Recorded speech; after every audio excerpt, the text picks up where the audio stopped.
Hi students, welcome back to my channel. మన previous వీడియోస్లో intermediate second year students కోసం electric fields and charges అనే చాప్టర్ని explain చేసుకుంటూ ఉన్నాం. అయితే మన ప్రీవియస్ వీడియోస్లో ఎలక్ట్రిక్ ఫీల్డ్స్ గురించి, ఎలక్ట్రిక్ ఫీల్డ్ లైన్స్ గురించి కొంత ఇన్ఫర్మేషన్ మనం ఎక్స్ప్లెయిన్ చేసుకున్నాం. అయితే ఈ రోజు వీడియోలో ఎలక్ట్రిక్ ఫీల్డ్స్ గురించి ఇంకొంచెం డీప్ ఇన్ఫర్మేషన్ మనం ఎక్స్ప్లెయిన్ చేసుకుంటాం.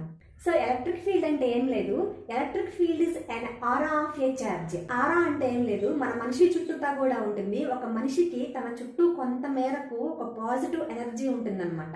సో దాన్నే ఆరా అంటాం. అది మన కంటికి కనిపించదు, అయితే దాని యొక్క ఫీలింగ్ మనకు తెలుస్తూ ఉంటుంది. ఇప్పుడు మనం కొంతమంది ఎడ్యుకేటర్స్ని చూసినప్పుడు మంచి హై పొజిషన్లో ఉన్న వాళ్ళని, మరి మంచి విద్యావేత్తల్ని, కొంతమంది వద్ద కూర్చున్నప్పుడు వాళ్ళు చెప్పేటువంటి మాటలు, వాళ్ళ ఆలోచనలు, మంచి ఆలోచనలు, మంచి సాంఘిక భావాలు కలిగినటువంటి వ్యక్తుల పక్కన కూర్చుంటే మనకు కూడా ఒక కొంత పాజిటివ్ ఎనర్జీ వస్తుంది. వాళ్ళతో మాట్లాడాలి, వాళ్ళ ఎక్స్పీరియన్సెస్ ఇంకా ఏమన్నా షేర్ చేసుకోవాలనేటువంటి కుతూహలం మనకు కలుగుతూ ఉంటుంది.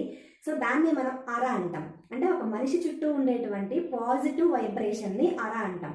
సో ఈ ఎలక్ట్రిక్ ఫీల్డ్ కూడా ఒక ఛార్జ్ చుట్టూతా ఉండేటువంటి సమ్ వైబ్రేషన్. ఓకే స్టూడెంట్స్, ఇక్కడ నేను ఒక క్యూ అనేటువంటి ఒక ఛార్జ్ తీసుకున్నాను. ఈ ఛార్జ్ ఏం చేస్తుంది, దాని చుట్టూ కొంత రీజియన్ వరకు దాని ఎఫెక్ట్ అనేది, దాని ఇన్ఫ్లుయెన్స్ చూపిస్తుంది. మీరు లోయర్ సెక్షన్లో చదువుకునే ఉంటారు. This is just like that magnetic field. మనం ఒక మ్యాగ్నెట్ తీసుకున్నట్లయితే నార్త్ పోల్, సౌత్ పోల్ ఉంటాయి కదా, దాని పక్కన మనం ఒక ఐరన్ పెట్టినప్పుడు, ఐరన్ చిన్న ముక్క పెట్టినప్పుడు అదేం చేస్తుంది, మనం అది ఎంత దూరంలో పెట్టినా అది అట్రాక్ట్ చేస్తుందా? చేయదు కదా. అంటే దానికి కొంతవరకు, దాని చుట్టూ ఉన్నటువంటి కొంత ప్లేస్ వరకు మాత్రమే ఒక ఐరన్ ముక్కని అది అట్రాక్ట్ చేసేటువంటి కెపాసిటీ కలిగి ఉంటుంది. సో దాన్ని మనం మ్యాగ్నెటిక్ ఫీల్డ్ అంటాం. అది ఎంతవరకు ఉందో ఆ పవర్ అనేది మ్యాగ్నెటిక్ ఫీల్డ్ అంటాం. సేమ్ ఇదే విధంగా ఈ ఎలక్ట్రిక్ ఫీల్డ్ కూడా ఇలానే ఉంటుంది. సో ఈ ఎలక్ట్రిక్ ఫీల్డ్ ఎంత మేరకు, ఎంత రీజియన్లో ఉందో మనం టెస్ట్ చేయడం కోసం నేను ఒక టెస్టింగ్ ఛార్జర్ని తెచ్చి ఇక్కడ పెట్టాను. సమ్ క్యూ అనేటువంటి వేరొక ఛార్జర్ని తెచ్చి పెట్టాను. సో ఇది పాజిటివ్, ఇది పాజిటివ్ అయింది. సో మరి దీనికి దూరంగా పెట్టాను. సో ఏమాత్రం ఎఫెక్ట్ లేదు. దీన్ని కొంచెం ఇక్కడ తీసుకొచ్చి పెట్టాను. సో అప్పుడు ఏమవుతుంది, పాజిటివ్ పాజిటివ్ ఏమవుతుంది, రిపల్షన్ జరుగుతుంది కదా, రిపల్సివ్ ఫోర్స్ ఉంటుంది. సో నెగిటివ్ అయితే అట్రాక్టివ్ ఫోర్స్ ఉంటుంది.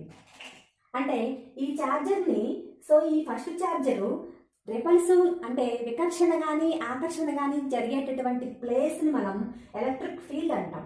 సో ఇక్కడ నుంచి ఇక్కడికి ఆర్ అనే డిస్టెన్స్ ఉందనుకుందాం.